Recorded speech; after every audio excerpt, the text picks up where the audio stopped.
Hello, and welcome to Simple Life Philosophy. I'm your host, Ed Raby. This is the channel where you follow me along on my journey as I try to find a simpler philosophy of life than our modern one, where I can both execute that philosophy and understand it very easily. Plus, it makes me productive and gives me peace of mind. I want to thank everybody who has stopped by. If you would take the time to subscribe to the channel, I'd greatly appreciate it. Like the video, share it, comment below. I'm always interested in comments. And if you already subscribe to the channel, hit that notification bell if you haven't done so already. Today, in honor of Father's Day, I want to do a Father's Day post of 10 lessons that I learned from my dad. And my dad has been dead almost 29 years. He died in October 5th of 1994, and I was devastated, but I was 25 at the time, and I was in seminary at the time, and I remember getting the phone call, and I had just literally seen him like 2 days before when I was up for the weekend in Michigan, and he died. And over the years, I have a lot of memories of Dad, but the way I live and respect his memory the most is I try to live some of the things that he taught me, and I try to keep those lessons. And I hope I passed on some of these to my kids, and if not, just in patience, here's a list of things my dad taught me, and if you're ever wondering what I hope that you will learn from me, you know, same things. He was a good dad, and I'm just passing down his wisdom, which he probably got from his father, and so on and so forth. Lesson number one.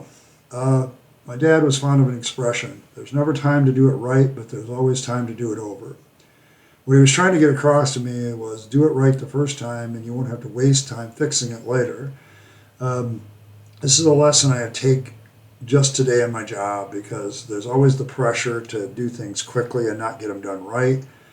But then again, if you don't do them right, then you end up coming back and fixing it. Or if somebody else doesn't do it right, you come back and you have to come back and fix their mess. The idea is be excellent the first time, and you won't, give it all your all the first time, and you won't have to do it over. You won't have to redo it. You won't be wasting your time fixing things over and over again. And so this is kind of carried over into my life of whenever I'm working on something or a project, I want to finish it, and I want to finish it right. If there's something not right about it, I try to fix it. I haven't always lived up to this, and sometimes I haven't always had time because other people don't follow this philosophy, but I can tell you one thing. I think it's saved me a lot of time in doing things over. When you do things right the first time, it tends to, save you time later. I think the first bit of Viking wisdom I ever received in my life was actually from my dad when he and I were both, when I was in high school. And we were talking about the military, and I said, well, do you think, and this was like literally like a year after my grandfather had died in I think I was talking to Dad in 1980, so I was like in fifth grade or something, and Dad said, he said the problem, what his father had taught him, the man who became more of his father than his actual biological father, and my grandfather was in World War II. He was a B-17 pilot. And he said he learned this from him. And so I think there's something of a Viking legacy going on here where things are passed on from one person to another. But he said the warrior fights not because he hates his enemy. He fights because he loves what he's protecting. And he says, you need to understand, son, I don't think your grandfather could have dropped all those bombs on all those Nazis knowing he was going to kill innocent people if it had been about hatred. He didn't hate. He says hatred has a very limited, very short capacity. Anger is very forceful, but it's short. He says love, on the other hand, is much longer, much deeper, and will cause you to act even more powerfully. He says, your grandfather wasn't dropping bombs on those people because he hated those people. He was just loving the people he was trying to protect, particularly his own family, his own country. And so I've taken that pretty much to heart. I've been in a few fights, but I've never fought because I was angry at a person, except maybe once. And The rest of the time it was always, hey, you're threatening something I care about. So I've taken that wisdom pretty much to heart. Lesson number 3. This is something I learned from observing my father. That fathers provide needed structure and stability for the raising of children.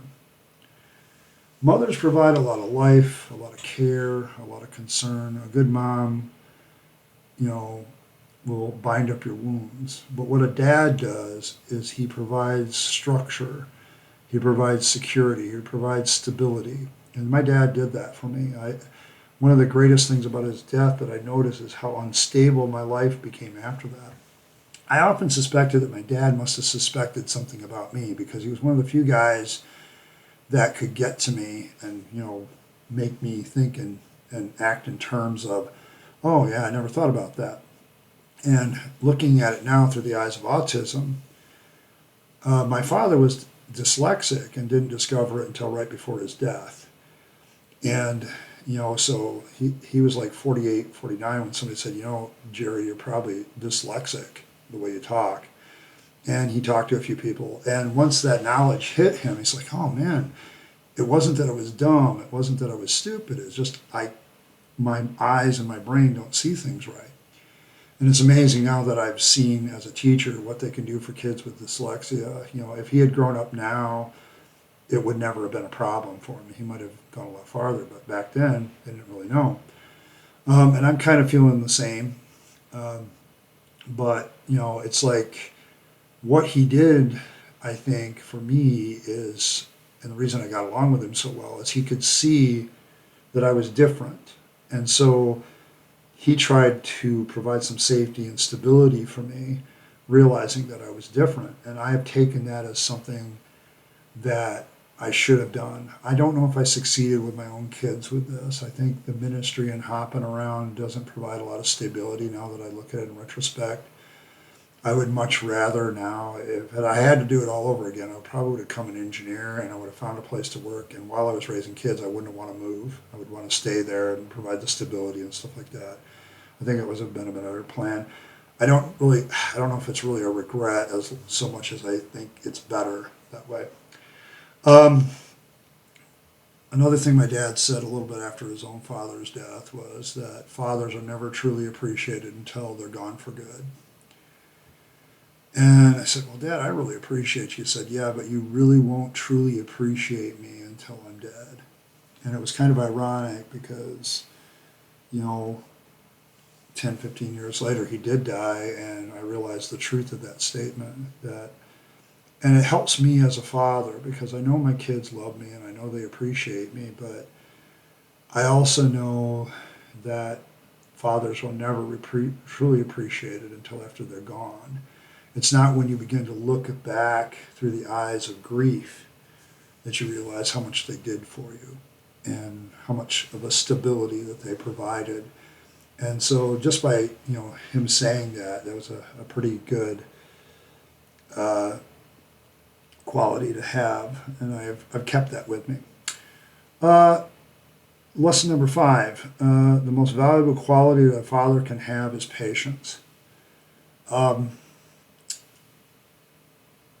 When you're teaching as a father, when you're trying to provide and grow things, and when you're trying to make things work, they don't always work very quickly. And a father has to have infinite patience with his children because they're not going to be perfect the first time. They're going to make mistakes. They're going to do stupid things. And you have to be patient and realize that they're learning lessons from those mistakes. They should be. Your main aim when a kid makes a mistake or does something wrong is to be patient about it and make sure they've learned the lesson from life. Some of the things that he taught me about patience were very much like, Ed, you can work hard for years and years about something and still get nothing for it. He says you need to understand that a lot of time you're going to work and you're going to get nothing out of it. And once you realize that that's just life, you're going to develop a little bit more patience. I often joke about my daughter's name, Patience, but really She's named after a very valuable quality that I saw in my father and wanted to remind myself of. And she doesn't always live up to her name, but she is named after something that, is definitely a quality that fathers need to have. Um, Lesson number 6, don't expect too many accolades as a man or as a father. Um, he says, the thing about men is we do what we do out of love, and we often get taken for granted. And he says it's a sad thing, and he said he wished it wasn't true, but he wished men that did do good jobs got more accolades than the men that were idiots. He wished that fathers and husbands that were good fathers and husbands got more press than ones that were bad. He says the problem with our world is we tend to focus on the bad, and we wait to give the accolades until after we realize something that used to be good is gone. So it kind of goes along with the other lesson, but he's like, yeah, you're not going to truly be appreciated till after you're dead, and while you're alive, you're not going to really receive a lot of accolades for being a good dad or being a good husband or, he says it's a shame. He says because a lot of men could do with some of those accolades. It would encourage them to be better fathers and be better husbands and be better men. But we would rather focus on the negatives that men and fathers and husbands do instead of the positives. And he says that's a problem. But he says I don't see it changing. Western society is just kind of like that. Lesson number 7, keep it in your pants. I've always found this one humorous, but when I look back at it, it was probably one of the better advices about dealing with women and girls that he could have given me. Now, you got to understand, I was a hot-blooded American man just like anybody else. I still, gravitate. I'm heterosexual. I still gravitate to nice, curvy girls. But at the same time, even after my divorce, that was kind of ringing in my ear. That thing between your legs can get you in a lot of trouble if you're not careful where you put it. And so he said, keep it in your pants until you're ready, until you're truly, genuinely married. I think probably knowing what I know and knowing if he knows what I knew, he would come back and say, yeah, just, guard it. And I still have that attitude. I'm probably going to eventually do a dating video on this thing to tell people what I'm looking for, because I have this vision for my life and I'm tired of the dating apps, so I'm just going to put myself out there and kind of do my own video about what I'm looking for. And one of the things I'm definitely going to say is right now my body count, if you know what that means, is 1. I won't say that my heart has not gravitated to a couple other women, but I've only got a body count of 1. By the end of my life, I hope it's 2, at the most 3. And the reason I say that is, unlike last time, where, whatever sex was going to be it, I'm definitely, this time, but I definitely want to have sex before I'm married or anything like that this time to make sure we're sexually compatible. But that said, I'm not going to go there until I really think that this is a long-term commitment relationship sort of situation for myself, and I want the woman that I'm with to kind of feel the same way. Sex and all that stuff is important to me, but because it's so important, I want to make sure that I'm focused on it. And this is all advice that came from my father. He was probably, other than reading Playboy, to be honest, he was the only one that really gave me any solid sexual advice when I was growing up. And, it was kind of nice that he did that, because it was, otherwise back then, it was just hit or miss, hope you get lucky kind of thing. Kind of going along with this, he says, learn to think with the right head. And if you don't know what that means, figure it out. Ask your friends. But he was saying, listen, it's not just that your sex drive can get you in trouble with like pregnancy and STDs. He says it can get you in trouble with who you have a relationship with. If you want, it's one of those things where the qualities that are going to make your guy and girl parts tingle are not good qualities for a long-term relationship. They're just not. you can have sex with anybody, but you can't have a long-term relationship with anybody. And the qualities that those two things are very different. He says if you're going to have a long-term relationship, you need to think with the right head. Don't be thinking with your sex drive. Think with, someday we're going to be in this long-term relationship and sex isn't going to be there every day. So what is the relationship about? And I think it's good advice. Make sure you think with the right head, gentlemen. Ladies, actually, you need to think with the right organs as well. It's just good advice for everybody. Number 9, live and appreciate life. When I was growing up, me and my mom and dad referred to ourselves as the Three Musketeers because there were just 3 of us. I was an only child. And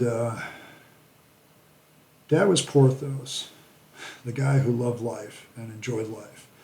And me and Mom often discussed this. It was very much like the love of life went out of our family after he died.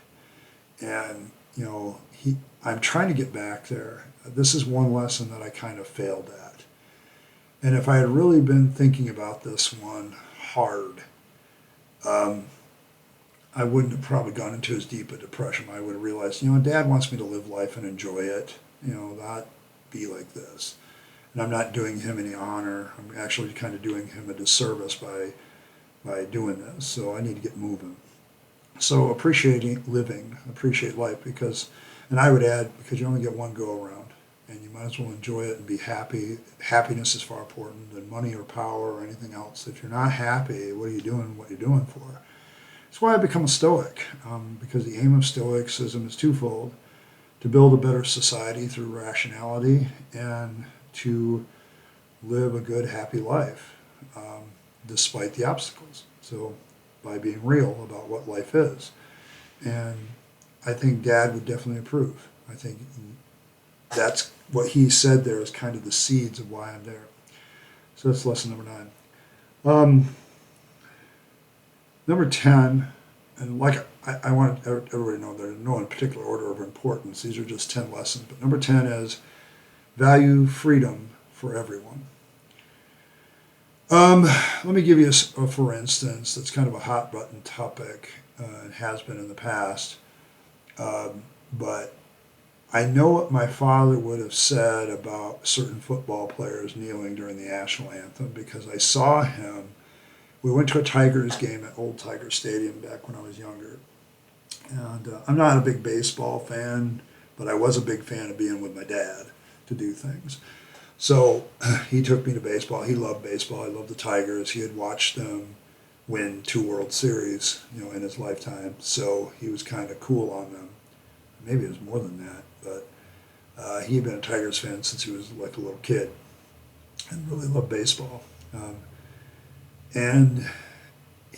I remember the national anthem was playing, and this is it must have been in the 70s. I was just a kid. But he saw some people sitting in their seats during the national anthem.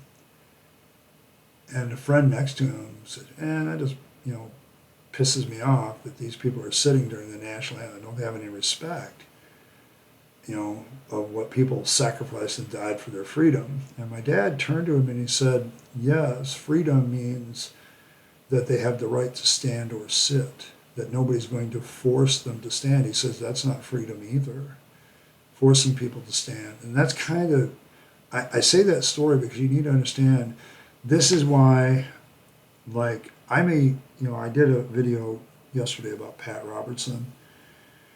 As much as I disagreed with Pat Robertson, and as much as I disliked what he was doing, I would defend the right to the deaf to do what he did.